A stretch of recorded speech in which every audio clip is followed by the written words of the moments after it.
Welcome to this week's Fireside Chat with Jesse. I am joined today by Kathy Canum, Senior Vice President of Administration for Canon Financial Services. Thanks for joining me, Kathy. Oh, you're quite welcome. We go way back, so this will be fun. we do go way back. So and I was like, gotta get Kathy on this thing. It's been too long. And I missed you a couple weeks ago at the ELFA annual. Yes. You were missed, well, not just by me. I'm sure you were missed by several people, but Yeah, I've always enjoyed our interactions. COVID caught up to me. It caught up to me about a week before. I hadn't had it, and luckily, knock on wood, everything was fine. But yeah, I was prepared to go. I just figured it might not be wise. I have a wood table here. I have still been battling it for 3 years. I figured maybe it was just Jack Daniels on a regular basis that maybe just wardens it off. I don't know, but regardless.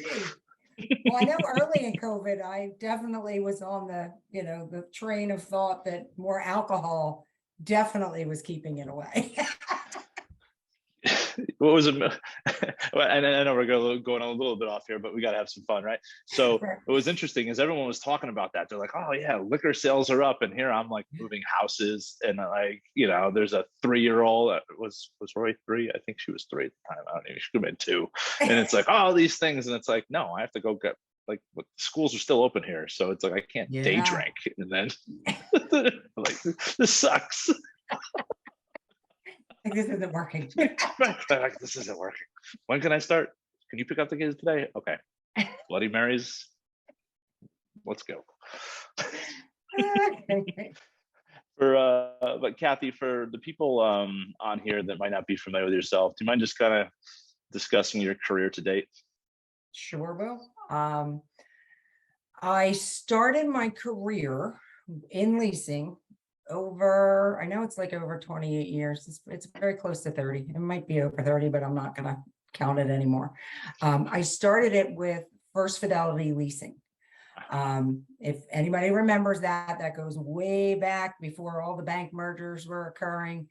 And I stayed with them from the time I started for 18 years. I started there as an AP supervisor, and I ended there as an SVP. And I was more like the controller for the leasing group in Philly and Charlotte, I think at the time is what I had. It's hard to remember. It was a while ago. Yeah. So yeah, it was one of those things. And then they laid me off because that happens in life.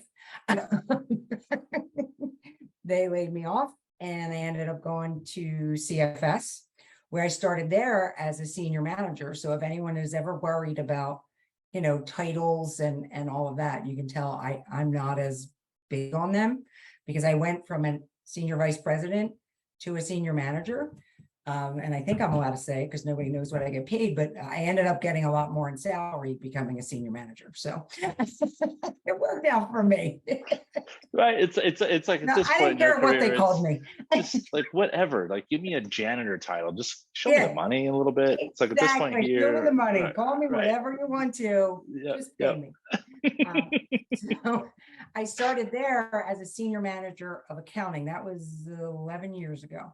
And now I am the SVP of administration, which covers accounting, IT, general affairs, project management, business analytics, and some operational areas. So you notice, like, my eyes I have to think all the time. Yeah, I was going to say, so other than the sales and marketing side, I think everything else falls to you, right? Not really. We have a finance group, and collections, customer service, and documentation. They actually fall into other people. So I don't want them like calling you up, Jesse, you need to have me on because she lied. She's trying to make herself look good. No, you know what? For the individuals inside the walls there in Mount Laurel, I'm sure they'll be like, yeah, Jesse, he doesn't know what he's talking about anymore. So it makes sense.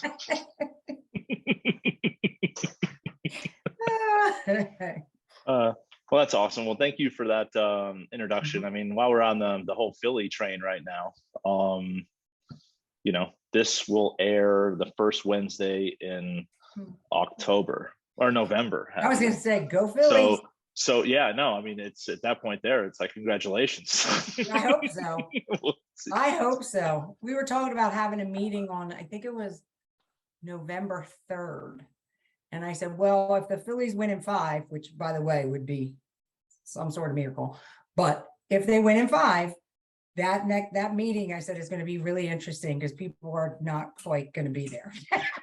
Oh, no, nor should they be. You know, I want to know. So yes, so this will be out on the 2nd.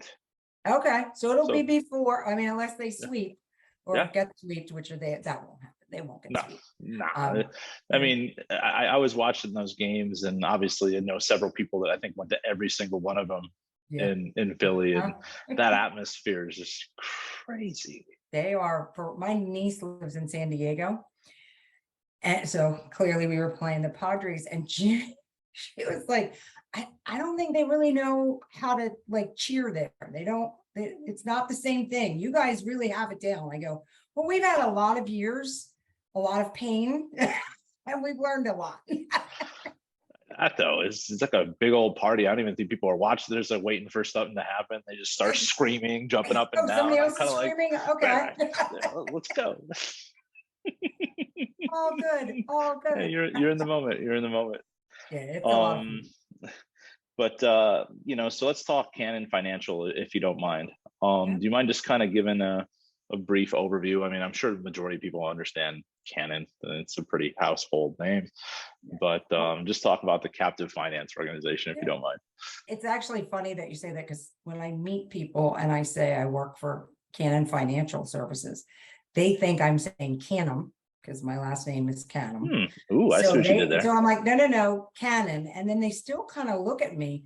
And then I have to say, like, the cameras and the copiers. And then they're like, oh, so Canon Financial does all of the leasing for the high-end cameras. We don't do consumer leasing. We don't get into that side. And then the copiers. We also do financing for all types of equipment. We've been recently getting into a little more of the vendor finance side of it. Okay. So we're doing that, but most of our business right now is copiers. One of the things that's a little bit different, and I think we were going to touch on this. One of the things that is a little bit different is that as the financial services arm, we deal with both independent dealers, so those outside of Canon, and then the Canon company, I think it's called CSA now, Canon Solutions America. And we might have to edit that out because I might have gotten the name wrong. Kidding. It's fine. It's fine. Where does CBS fall underneath that? Is that same company? Did they rebrand? I think they've changed the acronym. Okay. CBS was, I forget how many years ago. I know it was when I first got to Canon, because I remember saying to the people that were training me, can you get me a list of acronyms? Because none of this, it's like CBS, CBPS, QRZ. And you're just like, I don't know. I don't know who we're talking about. Like, when you first get into a company and you're just like. Well, especially because, I mean, you guys are in Mount Laurel, right? Yes. And I want to say that Canon Business Solutions is like 2 exits before you. Yes, they're in Burlington. They're in Burlington, and then our headquarters is in Melville, New York. Okay. So I'm not I know we're going backwards, but I got to say it. So we got on a meeting with some of with our chairman of the board of CFS and our treasurer, and they are in New York, and I'm pretty sure they're Yankees fans, so I had to wear my Phillies jersey. Gotta represent when you can. I mean, that's where you're just like too soon. And as a New Yorker, I'm not a Yankee fan, but I have nothing against the Phillies. The Eagles, on the other hand, when I go to like South Jersey or Philadelphia during football season, I'm kind of like, I understand that. I'm still go Birds. Absolutely. They're not doing so bad right now either. They are not. As Philly fans, we're very like, what is happening? What's going on? Just waiting for it, right? Just kind of waiting for it. Yeah. Something. Okay. Sorry, didn't mean to go backwards, but it's okay. It's okay. It's okay. Now, do you guys have, besides being on the East Coast, Do you have people throughout the country as well? Yes, we Okay. have people that are in different regions. We don't have a lot of people beyond salespeople, Okay. not in the Mount Laurel area. They Got it. all come to that office. There's just a few mattered around the country. Well, perfect. Well, thanks for that. The overview there on the business. So, one of the things I wanted to talk about was kind of, I think I had Canon as a customer, and I want to say they were maybe my 10th customer, and that was before you got there. And I worked for a invoicing company, right? So we had Canon printers. I think at the time we had OSE printers and Xerox printers that were printing everything.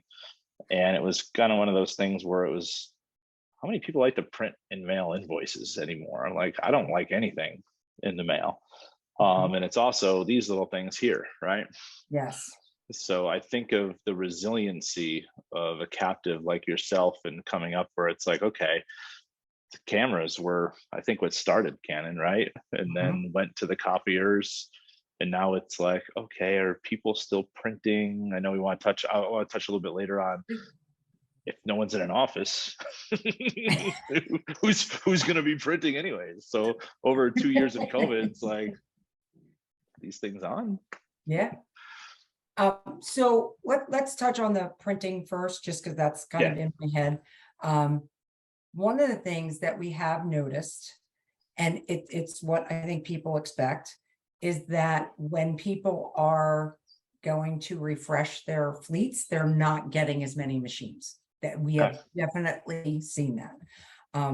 But what we try to do as a captive, really honestly, to just capture more business and to help Canon sell their product. We do things like we work with our dealers, there's promos, there's all of that. So all of that helps Canon sell the product. They definitely like that about us. And I do think there are areas of the industry where they're always going to have printers. Your education, your all of your schools, your houses of worship, like all of that. And one of the things that Canon is really trying to do, and I think they're doing a good job, is they have really gone off into other areas of imaging. So that's kind of I'll use the term, that's their plan. Everybody gets that copiers, in 10 years, they may not be around. I'm not saying they won't be. I'm just saying we don't expect that, hey, it's going to stay at this level. We know that right now it's a flat to declining market. So they're looking at, they've purchased a few companies. So they're now in the security business. They're definitely in some of the medical imaging areas. So what they've done is they sort of looked at, we're an imaging company, how can we use that? And they've gone out and either purchased or created other venues for us as CFS Financial to actually lease. No, that's fantastic. That's really where they're going. And to your point, I think they're very good at, like, let's look down the road. Mr. Adachi's no longer there. I forget when he left, but I remember him, like, you kind of did the same thing he did. Probably one of the first times I was seeing him speak, and he just said, like, how many of you have one of these? You can't see it there. How many of you have one of these? And it was just like, yeah, this is the problem. You're just like, no, and you pull up a sidearm camera off your back. Like, I got one of these. Have one. However, it is funny. I will mention, I know you know her, Rondi Lazarowicz went to Japan. And I remember when she came back, she said it was very interesting because people did carry their phone and their camera. Now, it was years ago. But, it kind of made me think, like, well, I hope they're not, I'll just say it, like Detroit, which I don't think they are. But back then, I remember thinking, I hope they're not like Detroit, where they look out and all they see are GM cars. And, the Japanese cars will never take over, kind of thing, because that's all they're looking out their windows like, yeah, it's all good. And they're not. Like, they definitely have that idea, and it does include it. Like, one of the things they're getting into now, which is still still shocks me, and I really would love to be a part of it. They're into these small satellites, and they're putting their imaging, I guess cameras, it's probably not what it's called, but on these satellites, and they're going up. So now they're talking about how do they do that here? And I'm like, okay, how do we lease them? Like, what do I have to do? Well, I mean, is it like maritime law, right? Where as soon as it goes above a certain feet, does it just pirates can steal your like satellite? I don't know. Like, it's funny that you say that, because I brought it up. We were at a meeting about like crazy ideas and stuff like that. And I said, well, this would be awesome. And the chief administration officer of Canon said to me, well, how do you get that back if somebody doesn't pay? And I said, oh no, there's a lot of questions. Hey, I'll volunteer, throw me on Musk's back of his thing and just like throw me out, and I'll just grab it and reel me back in. Don't put me in a gravity situation where you leave me up there, because I could see that. I agree. But yeah, like those kind of things, they're very exciting. So they found a way, they look forward. I always say they're very positive, which is great, but they also see kind of what's coming. They're not ostriches with their heads in the sand. So it's very, I really like it. And I've also found that within the financial services company, they've given us a decent amount of freedom. I mean, we absolutely run it as a, we're just a part of them. They're our parent. But they definitely will listen and hear if we want to do something different, and they're very supportive. So that's also been really good. That's awesome. That's fantastic. Yeah, and from the medical imaging perspective, my son had an MRI, I want to say last month, and it was like Fuji, and I'm like, what? I guess it makes sense, right? And I think they were just acquired by Hitachi or vice versa or something. And then I'm sitting there and I'm like, I guess that makes sense. So, it's an imaging. It's all about, and we've all seen the numbers. We've looked at the different things that come out from the foundation.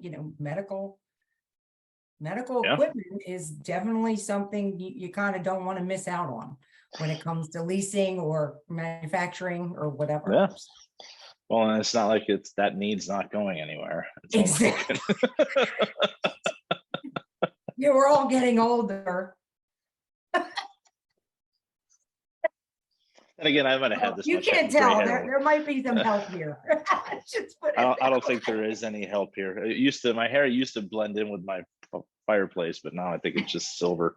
I'm like, whatever. Don't even care. Oh, good. But from a pandemic perspective, like, what was that like when all these offices are closed and everything else, for even on the business solution side, I'm sure, because you guys are doing maintenance agreements, it's the click charges, all these ancillary fees and everything that you guys do. Like it was scary. I'll talk a little bit about CFS during that time, and then a little bit about just Canon in general. Yeah. So CFS, it was I don't know who, someone said something to me. I feel like it was my son-in-law said something to me about, are you tracking this virus? Yeah. And I'm like, what virus? What are you talking about? Like, Irish. Yeah, right. And then I started reading about it, and I was like, oh man. And I remember saying to Don Bryson, the gentleman who runs IT for CFS, I remember saying to him, like, we might want to look at getting some more laptop, because not everyone had a laptop at that time. And it was probably like 3 or 4 weeks before. And he ordered the laptop. Like he was like, yeah, okay. Like, I think he was looking, a lot of people, I can tell you, were looking at me like I was crazy. And I'm like, no, I think we need to be ready. And so clearly then all of a sudden mid-March, it's like, holy moly. But we ended up getting like computer orders in way before a lot of other people. So we really didn't miss a step business-wise in our area, in at CFS, which was to me just wow. Seriously, because Yeah. we had a lot of manual processes, and somehow within the first few weeks, we got to automate that. Like, there's a lot of stuff that happened. Then it comes into, you care about your customers.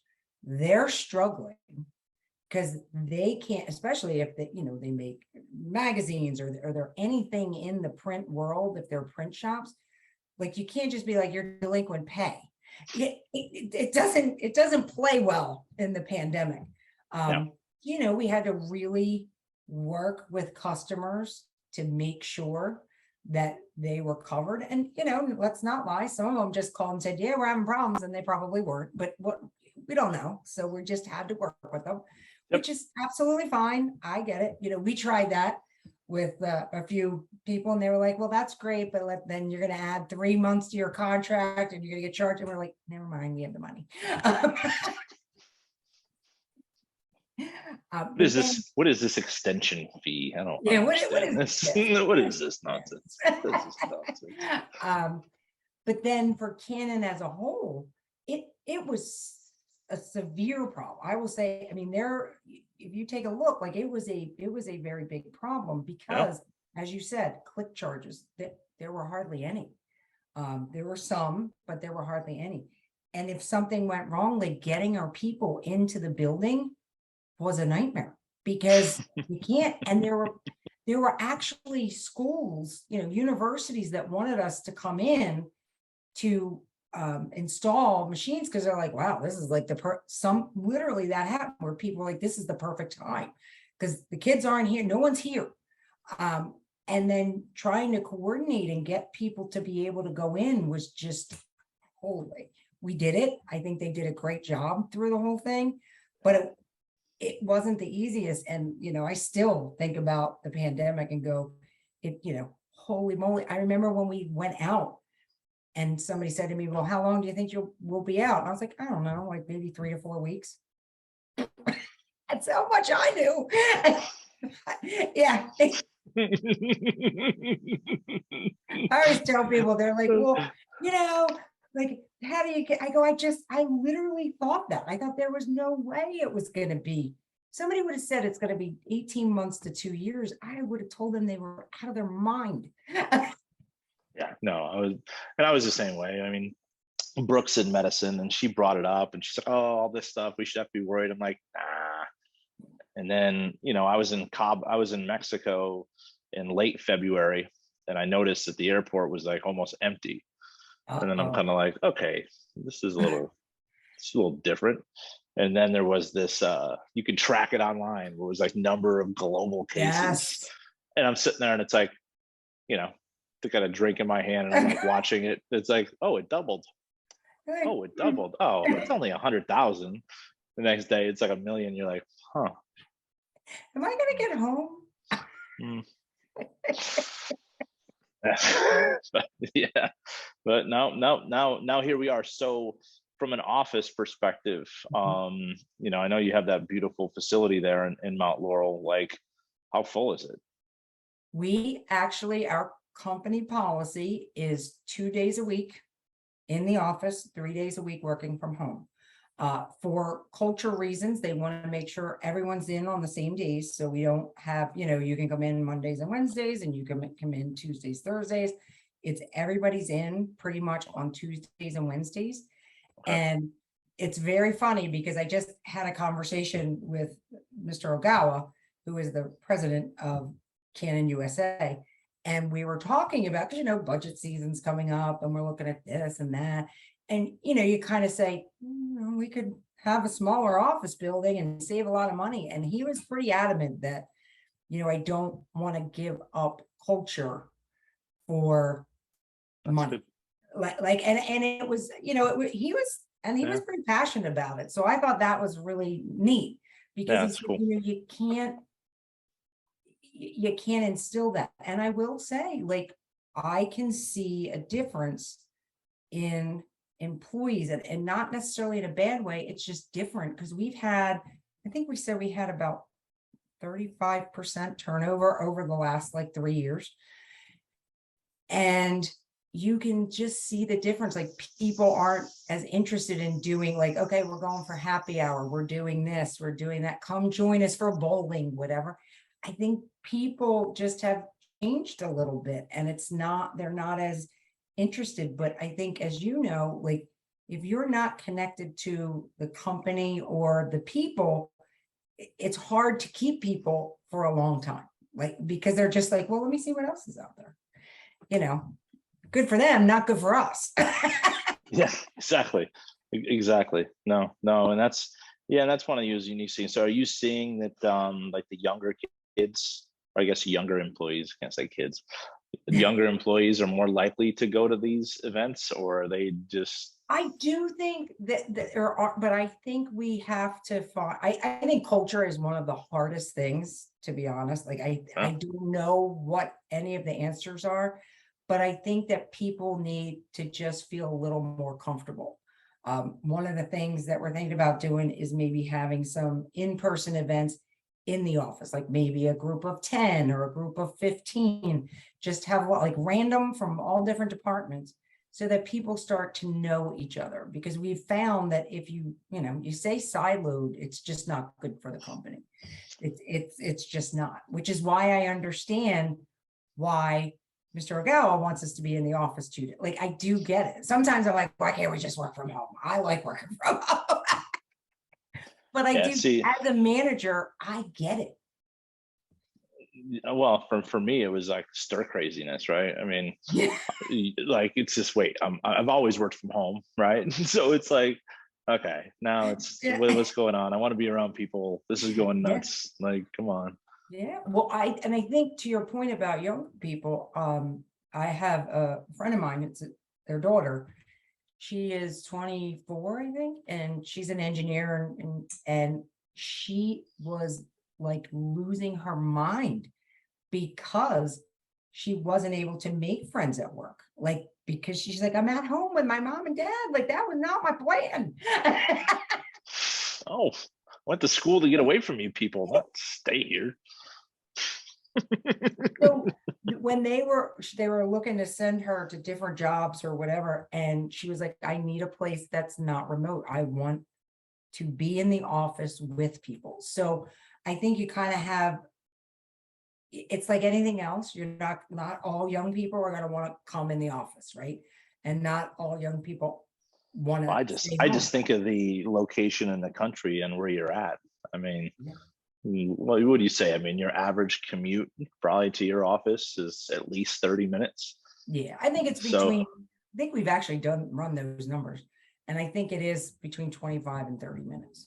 so it's, I mean, there's people that live in PA just because Yes. taxes are so much better, but then yeah, they drive an hour each way to where Yeah. you're at. And I could definitely see those people where it's like, nope, I'm gonna save some gas because it's like $30 a gallon. Yeah, So like, and that is something that it's very hard. I find it to be very, like, it's very hard to, I'll use the term, sell the culture answer, because they're like, I get that, but this hits me in my pocketbook, and I've proven that we can do this.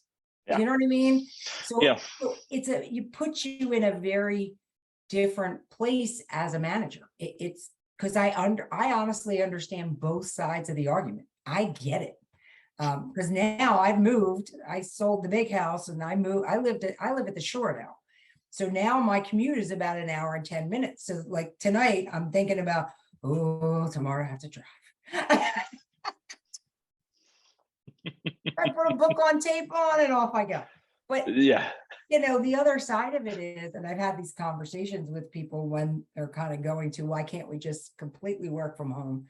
I try to help them remember, and sometimes I have to be reminded, like, we used to go in the office 5 days a week. Sometimes 6 if we really Yeah, had to get which stuff done. now kind of feels like torture. See, I can't, like I said, I mean, I can't relate to that. I mean, I lived up there from what, 2003 to 2010.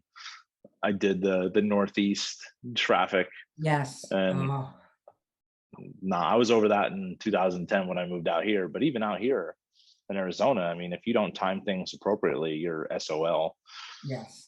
But now, like, it was interesting. You mentioned you had to be in the office, so they give you 2 days, but it has to be Tuesday, Wednesdays. Yes. I would probably pick Monday and Friday, just because it's like, who's going to be in the office on a Friday? Like, no one. Everyone's going to be like, I'm not coming in on Friday. I'm like, all right, go get my work done. I think that's why they said everybody comes in on the Tuesday. But also, I can imagine. I mean, in that office park there, what that does to some of those local businesses around that area that Yeah. rely. I mean, because you have that mall right behind you. And if people aren't back in the office, I mean, I was at Marlin or Peak, last month, Mhm. and maybe there was 25% full.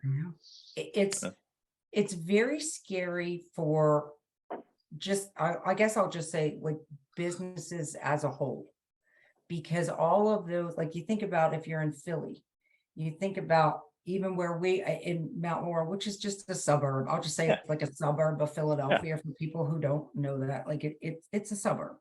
But the mall was kind of holding on because of the restaurants. But now I think the restaurants are struggling because people aren't there. Like, think about it. We were in the office 5 days a week. People were going out every day. Even if they were just picking up their lunch, they're going out. Yeah. And that is just not happening. So we're seeing certain businesses just be like, yeah, we can't do it anymore. This one's closing. This is closing. So it's been very interesting. And I do think right around there, it's really more of the chain restaurants.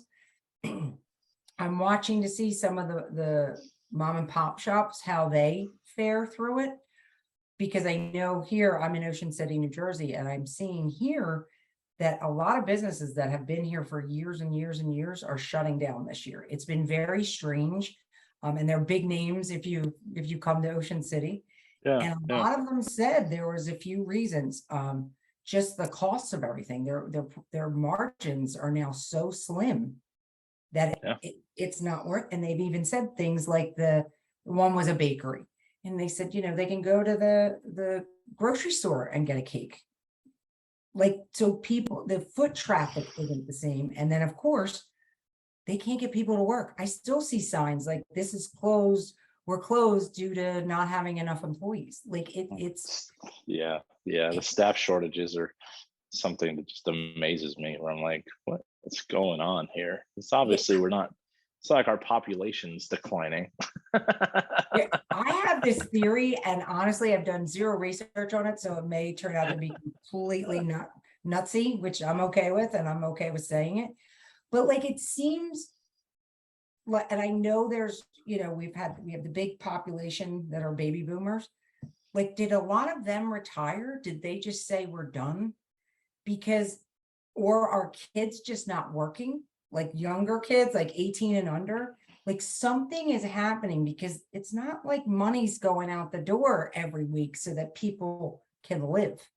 So it's just really interesting to me. I don't understand it. And I know here in Ocean City at the beginning of, I think it was this season, might have been last season, I lose track of time.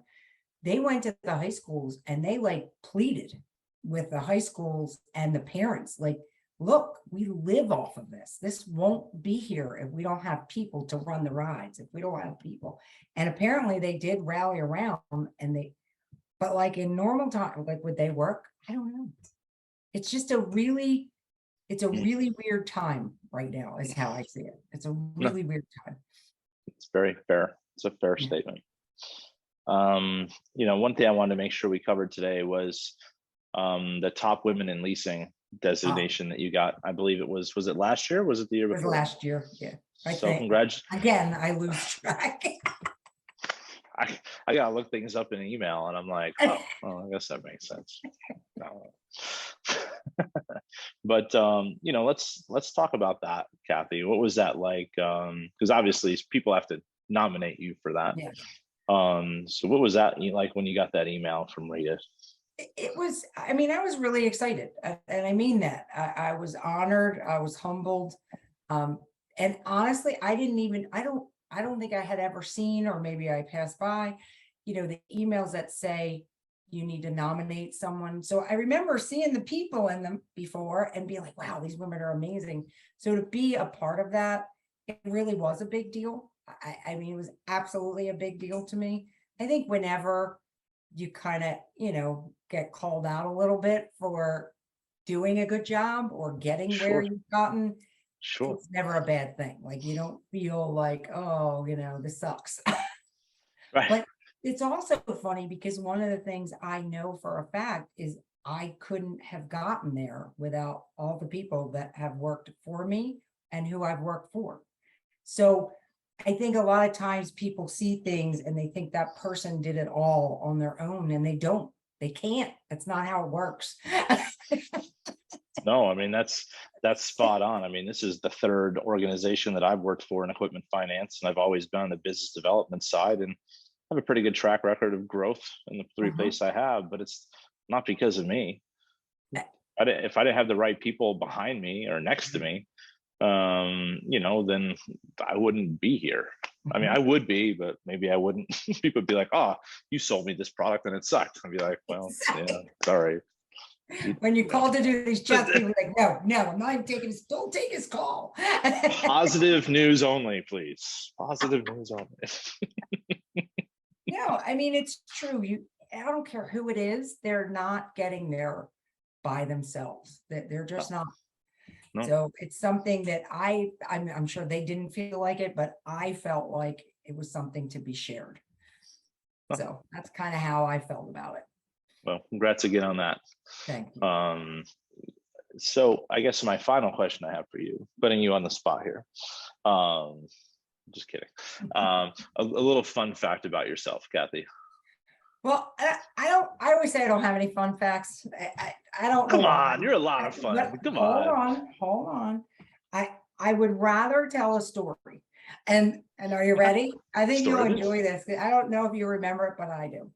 So many, many, many moons ago, I think it was I don't know if it was when we first met, but I know it was at the beginning.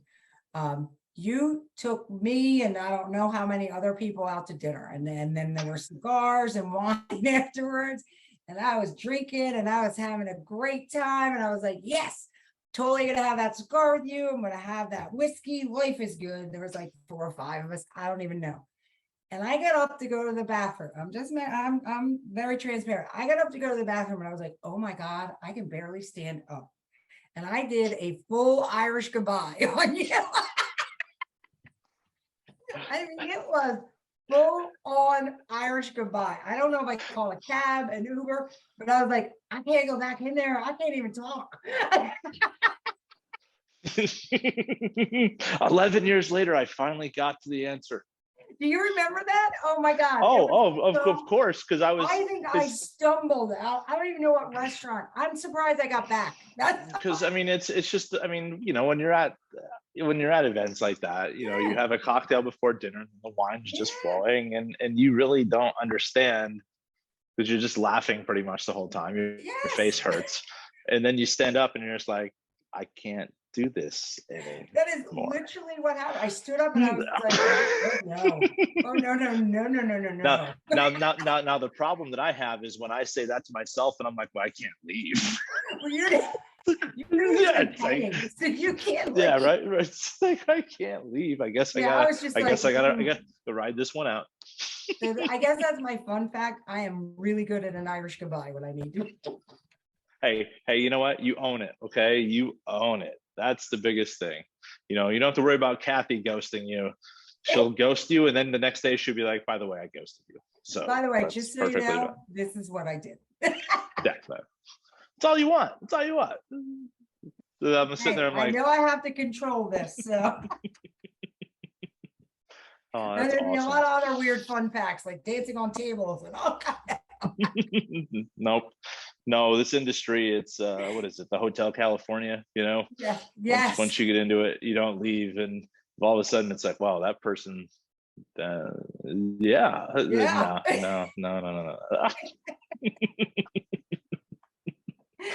Oh, that's awesome, Kathy. Well, thank you again for your time and for joining me. Trying to figure out when's the next time I'll probably, unless I'm in New Jersey, when I'll see you again. But probably maybe, what are you going to be at the executive roundtable probably Yes, in March? I will be there. Yep. Okay. All right. Well, I'm sure we'll catch up before then, but thank you again for your time today. All right. Thank you. This is great. It felt like I was just chatting with you, and I'll probably be shocked when I see the recording. So you know what? When I edit these things, I don't look at myself. I don't like my mannerisms, you know. So I just listen, and I honestly I laugh the majority of the times because it's like, wow, that's pretty fun. But thank you for having a fun interview. All right, well, You know, thank you for appreciate your inviting time. me after I ghosted you. Now next time, I'll she's gonna pace be like, I need to myself go. better. She'd be like, no, I need to go to the restroom, and be like, send someone, go We outside. send security with her. She doesn't leave the building.